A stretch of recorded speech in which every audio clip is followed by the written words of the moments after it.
حاضرین محترم، آج ایک ویڈیو کلپ علامہ بلال رضوی صاحب کی نظر سے گزری ہے، جس میں انہوں نے 12 ربیع النور شریف میں امیر سنت کے بیان کے ایک ویڈیو کلپ کو جواز بنا کر اس میں امیر سنت کی ذات پر اعتراض کیا ہے اور کئی طرح کی باتیں کی ہیں۔ سب سے پہلے تو میں علامہ صاحب سے یہ کہنا چاہتا ہوں کہ تمام تر محاذ کو چھوڑ کر اور تمام تر لوگوں کو چھوڑ کر آپ کی ساری توجہ امیر علیہ سنت کی طرف ہی کیوں جاتی ہے؟ کیوں ایسا ہوتا ہے کہ آپ جب دعوت اسلامی مسجدیں بنا رہی ہوتی ہے تو آپ اس کو تنقید کر رہے ہوتے ہیں، جب دعوت اسلامی کسی پہلو پر کام کر رہی ہوتی ہے آپ اس کو کرٹیسائز کر رہے ہوتے ہیں؟ ابھی اس ویڈیو کلپ کو ہی لے لیجئے، حضرت صاحب کہتے ہیں کہ بڑا دل خون کے آنسو رو رہا ہے، میں جذبات کو کنٹرول کر رہا ہوں۔ مولانا، ہم بھی اپنے جذبات کو کنٹرول کر کے بیٹھے ہیں، اور ہم آپ کو یہ بات بتا دینا چاہتے ہیں کہ امیر اہل سنت یقیناً آپ کے لیے بڑا سافٹ ٹارگٹ ہوتے ہیں، اسی لیے کچھ اور تو نہیں ہو پاتا ہے، امیر سنت کو لے کر کے بیٹھ جاتے ہیں اور تنقید کرنا شروع کرتے ہیں۔ امیر سنت نے گستاخان رسول کو جواب دینے کے حوالے سے فرمایا کہ ہم فیضان عشق مصطفیٰ مسجدیں بنائیں گے۔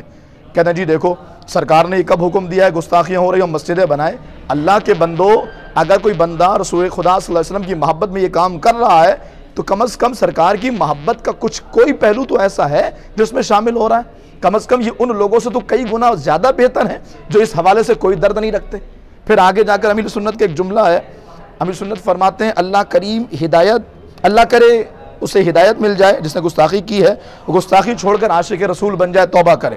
اچھا، اس بات پر جو مولانا بلال نے باتیں کی ہے وہ انتہائی مذاق خیز ہے۔ میں حیران ہوں، ایک عالم اور ایک دینی مزاج رکھنے والا بندہ اس طرح کی باتیں کیسے کر سکتا ہے؟ کہہ رہے اس میں 295C کے خلاف بیان دیا ہے، 295C کو ختم کرنے کی بات ہے، اور فرانسیسی صدر کو اپنی تنظیم میں شامل ہونے کی دعوت ہے، اور لوگوں کو بزدل بنایا جا رہا ہے۔ ناموس رسالت کے معاملے پر ہمیشہ اس طرح کا بیان آتا ہے، اور پھر اتنی غلیظ بات کہ آپ کس کے پیرول پہ کام کر رہے ہیں، کون ڈکٹیشن دے رہا ہے، کون آپ سے یہ باتیں کر رہا ہے، کس کی تربیت آپ کے پیچھے بول رہی ہے۔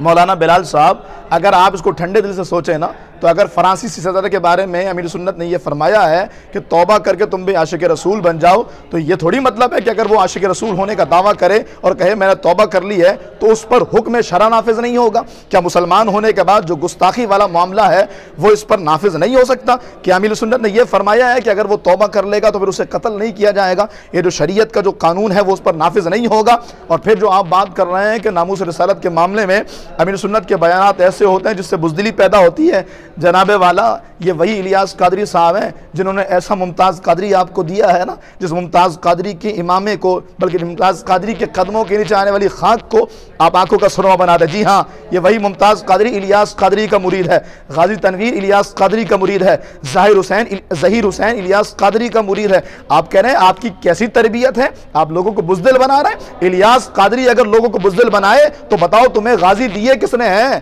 او بھائی، آپ نے آج تک غازی نکالے کتنے ہیں یہ تو بتائیے۔ میں کہہ رہا ہوں کم از کم آپ اس مرد قلندر قبلہ امیر المجاہدین کی فکر کو اگر فالو کرتے ہیں نا تو آپ کے پیش نظر یہ بات رہتی کہ مسلک کا کام کرنے والوں کے خلاف نہیں جایا جاتا، بد مذہبوں کے خلاف بند باندھنے والوں کی خلاف باتیں نہیں کی جاتی ہیں۔ امیر المجاہدین اور قبلہ کنز العلماء کو جب چینل والوں نے لڑوانے کے لیے ساتھ بٹھایا تو امیر المجاہدین نے صاف کہہ دیا ہمیں پتہ آپ ہمیں لڑوانا چاہتے ہیں، ہم دونوں آپس میں ایک ہیں۔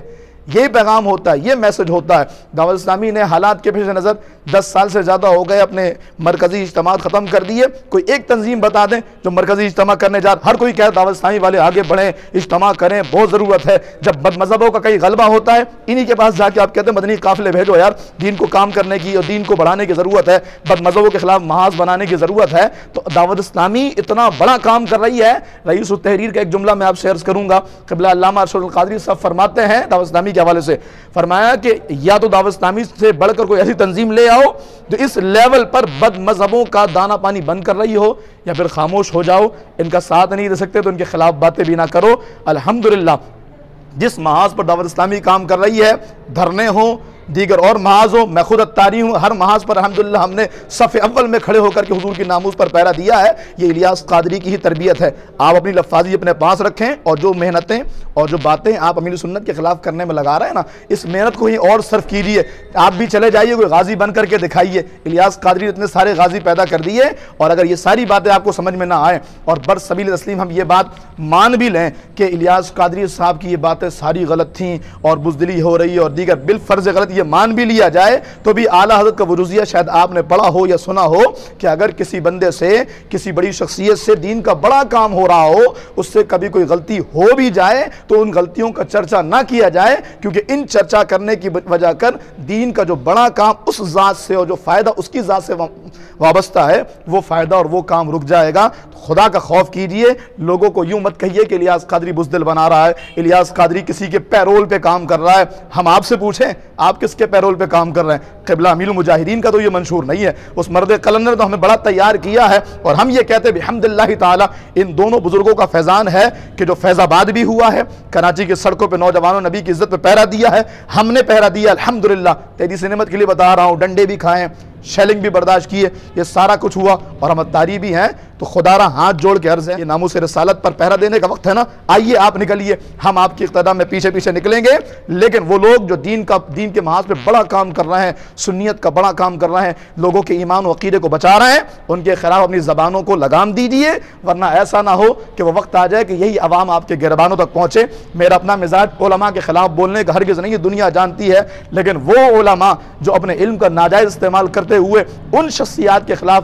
ان حضرات کے خلاف زبان درازی کریں جو مسلک کے لیے ہمارے لیے مقتدا کی حیثیت رکھتی ہیں، دین کا بڑا کام کر رہی ہے، تو پھر یقیناً تکلیف ہوتی ہے، بولنا اور جواب دینا بنتا ہے۔ اللہ تعالی ہم سب کو متحد ہو کر مسلک کی خدمت کرنے کی توفیق عطا فرمائے۔